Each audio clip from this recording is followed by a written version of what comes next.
Welcome to 50 Ways to Succeed at Work, where you hear stuff about ways to succeed even the most well-intentioned colleagues, advisors, careers officers and HR departments may never get around to mentioning.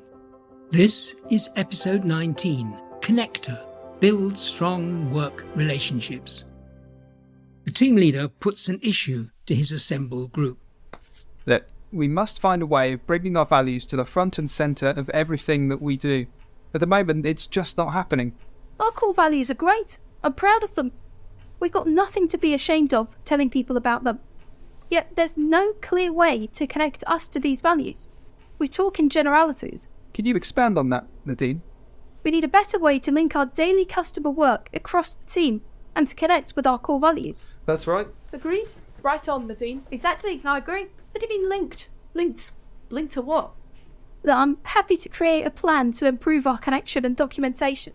I'd also suggest new criteria for judging how we're doing by including considering risk, priority, cost, and time boundaries. It just needs to be set up on a case-by-case basis. Right, Nadine, you've got our attention. Over the next 3 months, I suggest we task you on our behalf to set up the new system. Nadine invites 2 members of the team to work on the common issues they have to resolve. For example, how to respond more emphatically and empathically to pregnant mothers who contact the team and ensure a more coordinated and reliable approach. Customer service noticeably improves. The entire team now recognizes Nadine as a connector, someone supporting the team's transformation. 6 months later, an ecstatic team leader reveals the latest customer survey responses. Satisfaction levels have shot up. Over 70% say they're satisfied with how the team handled their issue. No one is surprised when some months later, Nadine receives a promotion. Now let's relate this story to your work and search for success. There are 3 main questions people have about being a connector at work. What jobs are suitable for connectors? How can I be an effective connector? And why can't I connect with people? Let's start with what jobs are suitable for connectors. Once this job meant you would become a journalist, a headhunter, a lobbyist, a PR person, and so on. These days, though, anyone can be a connector, especially at work. Whatever role you play means paying attention to building links with colleagues. It involves helping to generate meetings between team members and others in the organization. For this, you need to be ready to make an effort towards other people and risk rejection and disappointment. Success can be rewarding and mark you out as someone who gets things done. So how can I be an effective connector? Well, connectors keep values front and center of what they do. They help colleagues to understand, remember, and practice the core values. Active connectors show others how these values show up in behavior, camaraderie, and performance. For example, they create a sense of belonging by regularly sharing personal and organization photos, stories, and anecdotes. They provide a unique tone in their workplace. Think about others first. Actual connectors don't stop to wonder if someone will be able to return a favor or repay a kindness or an introduction. When you focus on what you can do for others, you'll grow a more robust and dynamic network. Reach beyond your comfort zone. Some people are not naturally connectors because they're introverted or shy. Others don't feel comfortable or confident about introducing 2 people to each other. You may need to stretch beyond your comfort zone to become a proper connector. Get out, it's hard to be a connector unless you do. You need to leave your home and office to meet new people. Use social skills to find all types of events geographically convenient to you, and don't limit yourself to professional events. Ask questions and listen. People love curious colleagues and contacts. When you meet people, make it your business to learn something about them. If you're strategic, consider what you need to connect to that person, to someone who'd be a good network contact. Check out podcast episode 10 on being a lively listener. Think ahead. As a connector, you'll need to adopt some strategy. Research before attending events and learn about the people likely to participate. Then ask pointed questions, listen, and learn how to help your new contacts. Once you identify ways to help others, you'll be prepared to connect. Be willing to reconnect. Get back in touch with people you used to know, including classmates, work colleagues, and casual acquaintances.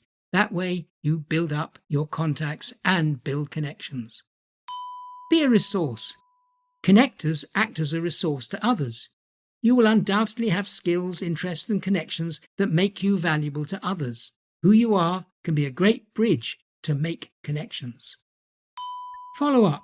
Great connectors are ruthless about extending any links with notes, phone calls, and invitations. You can't be a connector unless you try to keep in touch with your contacts. Finally, get permission. While being a connector is essential, you need to respect your contacts' time and interests. Before bringing others together, ensure you get their agreement. Avoid putting anyone in an awkward position of fending off your attempts to connect. The final question is, why can't I connect with people? There may be many obstacles to becoming a great connector at work. For example, you need social skills. Rather than sending another email or WhatsApp comment, make a direct contact by a phone call, a visit, or propose a get-together over coffee. Suppose you're looking to make some real, genuine connections with people. Do you really have time for those you encounter at work, or are you mainly too busy to bother? Are your insecurities coming between you and others?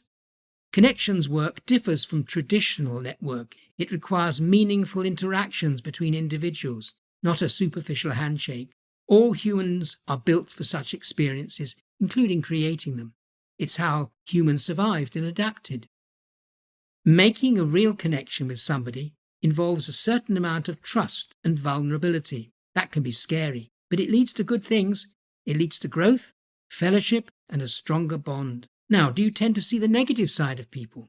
This could be one of the biggest reasons you struggle to connect with people. Are you a powerful listener? Connectors are, so be sure to polish your listener skills. Check out podcast episode 8 on being a lively listener. So what action am I proposing? Well, first, aim to build connections and relationships with colleagues at all levels, not just junior people or senior people. Give colleagues a chance to know you by introducing yourself to them. And thirdly, consider becoming a connector who brings people together at work. And my takeaway from all of this?